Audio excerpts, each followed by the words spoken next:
See? So Pope is a religious figure, so theoretically his proclamations should only pertain to Catholics.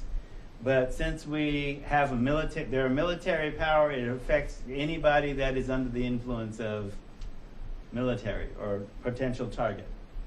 Okay? So, papal bulls that started the Inquisition and the doctrine of Christian discovery. Okay? So, Christian discovery and the Crusades. So, 1452. Pope Nicholas V gave King Alfonso of Portugal permission to capture, vanquish, and subdue all Saracens, pagans, and other enemies of Christ, to take all their possessions and property and to put them in perpetual slavery. Saracens is Muslims, particularly black African Muslims, and becomes synonymous with Turks, which is also another code name for black African Muslims, and Moors, etc. So, Saracens, pagans, and other enemies of Christ, and put them in perpetual slavery. It's essentially a declaration of war against non-Christians. That means, at this point, non-whites, and in effect non-whites, even though there are non-white Christians in Africa and Asia, and also in Spain, too.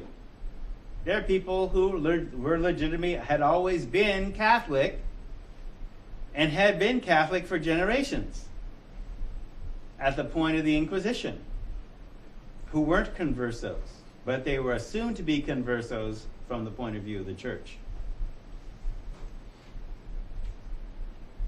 So under Christian law, then infidels, heathens, other enemies of Christ are to be treated as wild animals or beasts of prey, not even human.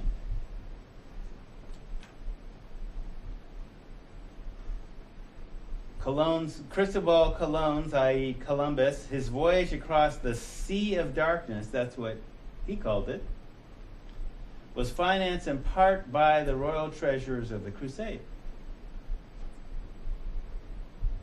So when he comes, so for example, in this version of the Bible, which is before King James,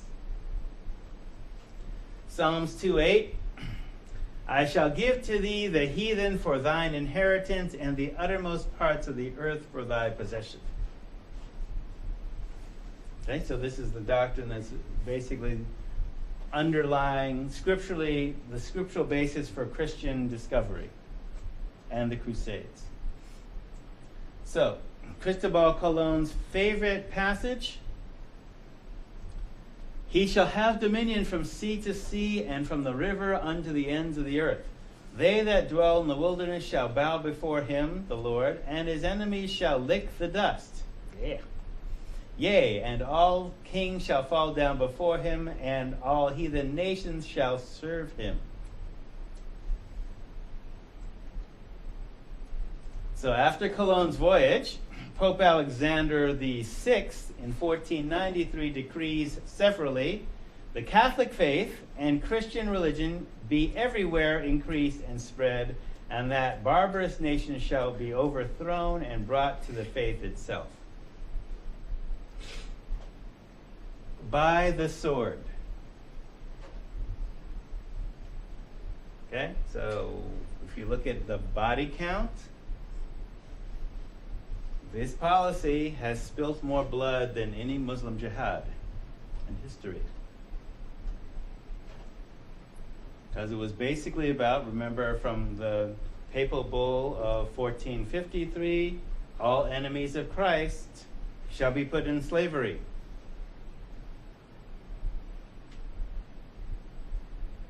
That's the law. So they're pretty clear about what they're doing and why they're doing it. Who's on our side? Who's not with us? You're against us. I mean, all that stuff.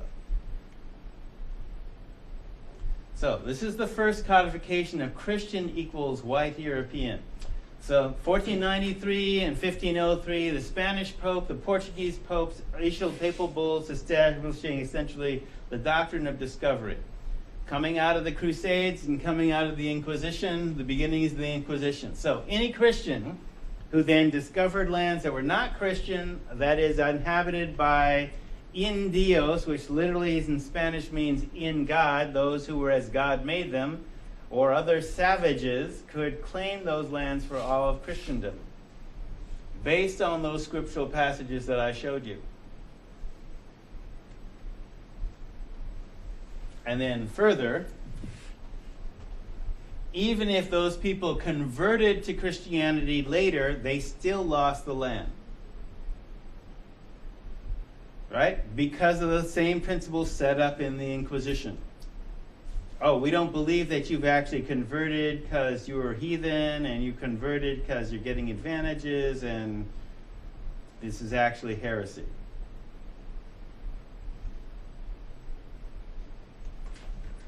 Okay, so they lost title to the land, their ancestral homeland forever by being discovered. So even though I did talk about this earlier before, I didn't go into this detail. This is the legal precedent for essentially what happens with Indian land, and also Hawaii, and also Alaska, as well as the Americas and islands too. Because the papal bulls are basically covering the planet.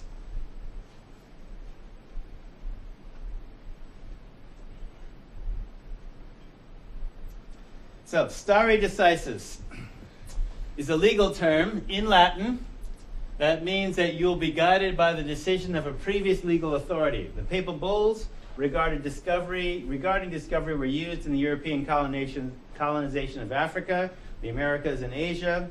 1823, Johnson v. McIntosh. It's actually the U.S. Supreme Court, but the case originated in Tennessee. He cites the Supreme Court Justice cites the 1493 papal bull as the authority granting land to one white man over the other, because one had received his title from the Indians, who actually lost title to give the land because they'd been discovered. And that same papal bull allowed the Russians to claim Alaska without ever making landfall. So the Russians sold Alaska to the U.S. without making landfall, and when the Tlingit tried to contest that, the U.S. sent a warship. So they were outgunned. That's how we got Alaska. Same thing with Hawaii, but we haven't got to that time period, but it's essentially the same idea. So, part of the foundations of the phenomena we'll call whiteness, which you don't necessarily have to be white to do it.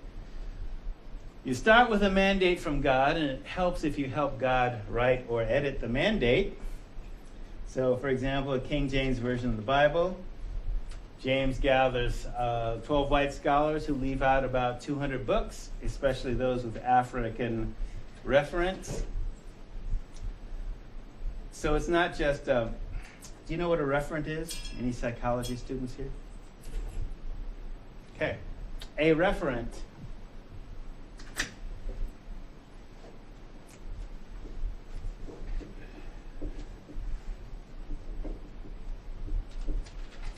as opposed to reference. So reference is simply you're citing a passage in literature, okay, or it's an authority. A referent, this is the Greek side, it's a psychological object. Okay, could be a concept too. All right? Yeah. So the 200 books that were left out, would that be found in like the Gnostic? Yeah. That you're talking about? Part of them would be like the Gnostics. Okay. Yeah. Because if you read the Gnostic, right, and there's also a book called The Lost Books of the Bible, right?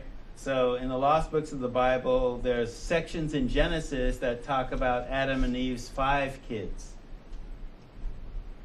So there's Cain and Abel, twin daughters, and Seth, the last-born kid. So why did they edit that out? Well, apparently Cain killed Abel because he was in love with one of his sisters, and Abel was in love with that same sister, so he offed Abel to get with that sister. So you can see where they incest? No, we can't do just Cain and Abel, and we'll just change it to Abel's sacrifices were pleasing to the Lord, and Cain was jealous. Yeah, Cain was jealous, but not over a burnt lamb. But you could see how that story would fly better later on if you're trying to explain, where did all these people come from? And that was always interesting to me in Sunday school. Okay, Adam and Eve, and then they have kids, but then they get kicked out and they start living with other people. Where'd the other people come from? Right? So it's clear it's an edit job, but what are they leaving out and why? And all that. Yeah? I was told to ask you about the Book of Lilith. The Book of Lilith, there's an actual book called the Book of Lilith, right? I've actually acquired it and read it. It's not part of the Gnostic Gospels. And the passages that I cited, I found partially online, and they actually refer to actual books that are basically written in Hebrew as well as other scholarly languages. So they're hard to get. So biblical scholars can access them. Book of Lilith, it kind of treats her kind of like it's like a psychological treatise. As far as I've read, and I haven't read it all the way through, because I'm saying, okay, I need more than what's here, and you're not actually quoting me, the actual stuff that I was using in the class, which is why I've used those things. But it's an interesting point to look at, to read the book and, okay, speculate. I don't think it's worthless. I mean, I have it, haven't given it away, so. It exists. I have it. So James gathers those scholars, especially those with African reference. So one of the African reference I'm talking about is like the sacred feminine. Like it's referred to explicitly in African religions. So what happens to the Holy Ghost? A Holy Ghost, what's that? Is that female? Because when I've asked priests about that, it's female. It's the wisdom of not Mary Magdalene, Mary. It's Sophia, it's a dove. Okay. A dove isn't a human woman. Really? That's your explanation. Okay. Something's missing for me though. Alright? So, but you already noticed that I question a lot of stuff. So, African reference changes biblical references, for example, from tyrants to more neutral kings. They use Hebrew and Greek and Latin, but not Aramaic. The religious authority and secular authority enforce God's will on earth. And basically the beginning of what we refer to as Christian supremacy, where Christian in this time means white. And they're concerned remember, because this is now the 15th and 16th century, there's still a concern about blood and racial purity to the degree that you can enforce that. Because remember, this is without genetics, so it's about what you look like. And the genetics is such that a first-generation black-white mix can express, so there's one, genotype is one thing, phenotype is another. Genotype is what's in your genes. Phenotype is how those genes have expressed and what you look like and what characteristics you have. So a first-generation black-white mix can have a blonde-haired, blue-eyed kid. There's also a Jamaican family in England, both parents as dark as I am, that have had a succession of blonde-haired, blue-eyed kids, and it wasn't the milkman.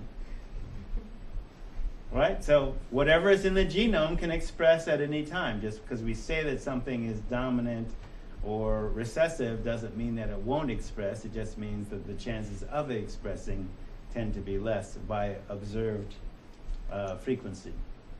So the concept of blood or racial purity begins at this time. The superior civilizing influence of Western civilization, Occidental, that it means the West, versus Oriental, the East, and bringing the light to the unwashed masses. So to be sure, so the unwashed masses, is also referring to the act of baptism and the feet washing and all that kind of stuff. But it also means people who are non-Christian. So to be sure, frequent bathing is not generally a European custom during this time. But that's another story. So other foundations of whiteness. So once you have religious and political authorities on the same page, quote unquote, explorers can claim territory for Crown and Church. The academy weighs in to give secular justification. So the academy is college, but not everybody gets to go to college. But the academy at this point is separated from the church, because if you notice the timing, it's after Martin Luther and the Reformation, stuff like that. So some of the academy has separated from the church, even though they maintain certain of the trappings like cap and gown.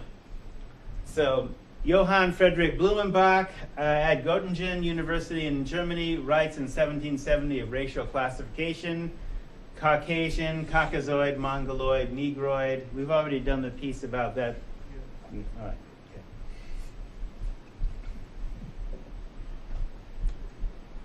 George II imports that curriculum to England, and then it comes to America for the education of the colonies. So and there are exceptional others in other races, and they are exceptional and not like others of their race because they are, quote unquote, like us.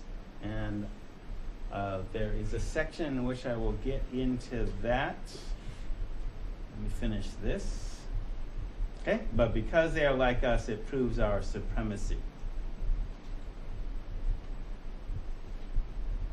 So jumping to Turtle Island a little bit. So in 1619, Turtle Island was populated by Indian nations, European colonists, European indentured servants, white and black, and African slaves, Indian slaves, and so-called free Negroes who could either have been here already or had came over as European citizens. Yes? When you say like Indian slaves, are you talking about India Indian or Native American Indian? Well, here's an interesting thing. I do mean Native American Indians, and as part of the British colony, I don't mean to be pejorative, but as a means of identification. So there's dot Indians from India and feather Indians who are Native Americans, right? So that Columbus generated this confusion. So is India, did he really, if that's the narrative, did he really believe he was coming to India? Well, his Moorish navigator knew differently. So does Indian mean he was lost and found India, or does it mean the Spanish was paying his paycheck, Indios, meaning these people are naked, they're like the Garden of Eden, they're like God found them, created them, and they've remained in that state. They're not civilized like us. Los Indios becomes Indians in English, right? So just think dually. Could mean either one, but it's probably Native Americans. But we will get Indians in the British colonies because that's what's happening with them too. So, and so-called free Negroes. So in 1619, an indentured servant is somebody that's coming in from Europe as a citizen who is paying for their passage by a period of indenture, meaning they're working for 20 years. So indentured servants could be beaten and flogged by their masters as bad as slaves could be. So these servants, white, black, male, female, as well as Indians, often found common cause and rebelled against the wealthy upper classes. in what was now the British, Dutch, and European colonies. So white women and Africans would escape into Indian country. In Virginia, a series of laws was enacted which would later establish what we call whiteness here in America, a series of interlocking and invisible privileges based on race, gender, and class, among other things. Right? So all this is flowing out of the Inquisition, which this is why I'm saying our form of racism and classism, among other things, is really only 700 years old. Humans have been operating on a more equal basis for a lot longer than we've basically been operating on a discriminatory basis, which offers some hope. So when I talked about, I think I told you about the wall on Wall Street. Okay, the wall on Wall Street was built by African and white indentured servants to keep Indians out, as well as keeping those indentured servants from escaping into Indian country, too.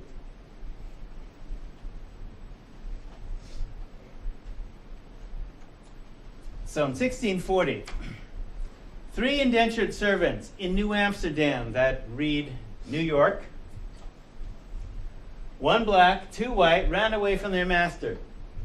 When they were caught and brought before the court adds a number of years to the white man's indentures and then sentences the black man to servitude for life. Now, bear in mind, they're all European citizens. Okay? Because Europe, I know you like, it's not white entirely. It is also colonial powers, and which means there are actually black Europeans being born in Europe and had been for at least 1,000 years before this period. So if they're all indentured servants, that means they're European citizens. That's how they got there. So, but here you're starting to set the legal precedent for making slavery happen. So, more time was added to the white man's servitude, and the black man got sentenced to it, servitude for life. The law never recognizes racial differences. There is no legal precedent for this. And this starts the precedent of creating differences based on race. Here on this continent, outside of the Inquisition, which still technically is going on, but these are Protestants. They're not under the papal law, but they're creating a series of legal precedents for that whole stare decisis process. In 1670, the Virginia Assembly forbids free Negroes and Indians to own Christian, that is, white servants. Because previously, so part of original position in the law is you don't pass a law against something that's not happening. Make sense? It has to be happening before you can pass a law against it. So, in other words, what's happening is free Negroes having the money, they can buy servants on the marketplace just like anybody else. It's just a financial transaction. Oh, so now we're passing a law so that you guys can't do that. Whoever you guys are. You guys are not us. So, since you don't forbid that something is not happening, free Negroes could only come either out of Africa or Europe, and Indian nations basically existed as military and economic powers too. So at this time, before the invention of whiteness, in America, white people were called Christians. And so obviously the existence of other forms of the African and Eastern versions of the Christianity had either been forgotten or written out. And Western being the code name for white within, as far as the dictionary definition goes. So in 1676, it's legal to enslave Indians, which takes a lot of balls considering you're in Indian country. 1680, white Christians allowed to give any Negro or other slave 30 lashes for raising a hand to a Christian. That's literally how the law reads. So it's clearly Christian equals white and whites only. 1705, Virginia forbids whipping white servants naked. All property owned by black slaves like livestock is confiscated by the church and sold to poor whites. This requires masters to give white servants at the end of indenture corn, money, gun, clothing, 50 acres of land, and reduced poll tax. So in that time, you could only vote if you had money to pay the poll tax.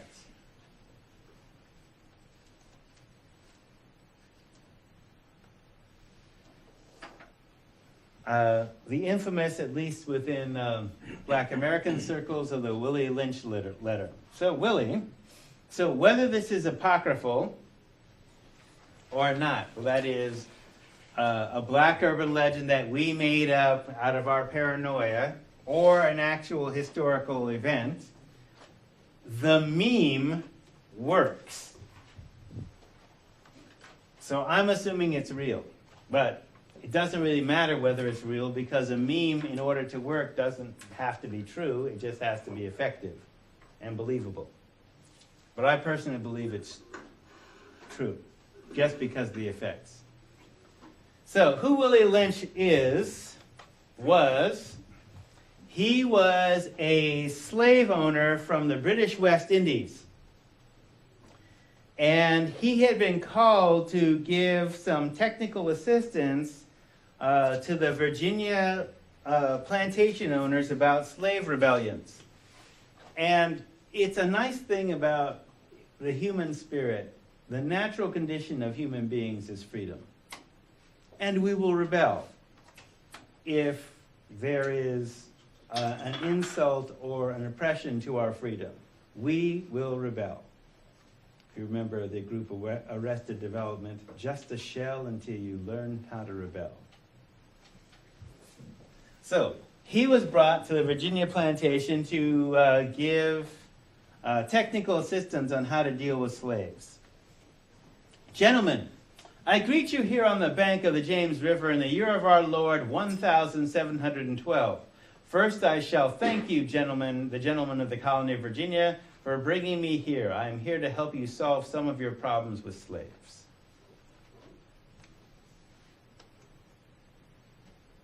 Your invitation reached me on my modest plantation in the West Indies, where I've experienced with some of the newest and still the oldest methods for control of slaves. Ancient Rome would envy us if my program is implemented, as our boat sailed south on the James River, named for our illustrious king, whose version of the Bible we cherish. I saw enough to know that your problem is not unique. While Rome used cords of wood as crosses for standing human bodies along its old highways in great numbers, you here are using the tree and the rope on occasion. Now, Willie Lynch is not the person that lynching is named for. That's Captain James Lynch, who was basically, lynching had to do with, they formed posses, not exactly what they called them, but groups of armed men on horses who ran and caught criminals and occasionally dispensed justice. So it's Captain James Lynch that named lynching, not Willie Lynch, just to be historically accurate.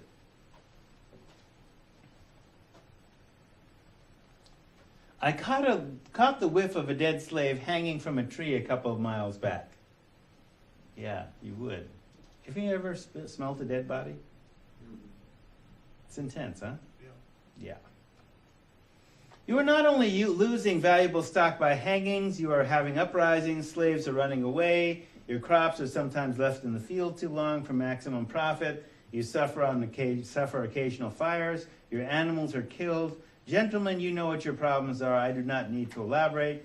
I'm not here to enumerate your problems. I'm here to introduce you to a method of solving them. Oh, I want to know what that is. In my bag here, I have a foolproof method of controlling your slaves, your black slaves. I guarantee every one of you, if installed correctly, will control your slaves for at least 300 years. My method is simple, and members of your family or any overseer can use it. I've outlined a number of differences among the slaves, and I take these differences and make them bigger. I use fear, distrust, and envy for control purposes. These methods have worked on my modest plantation in the West Indies, and it will work through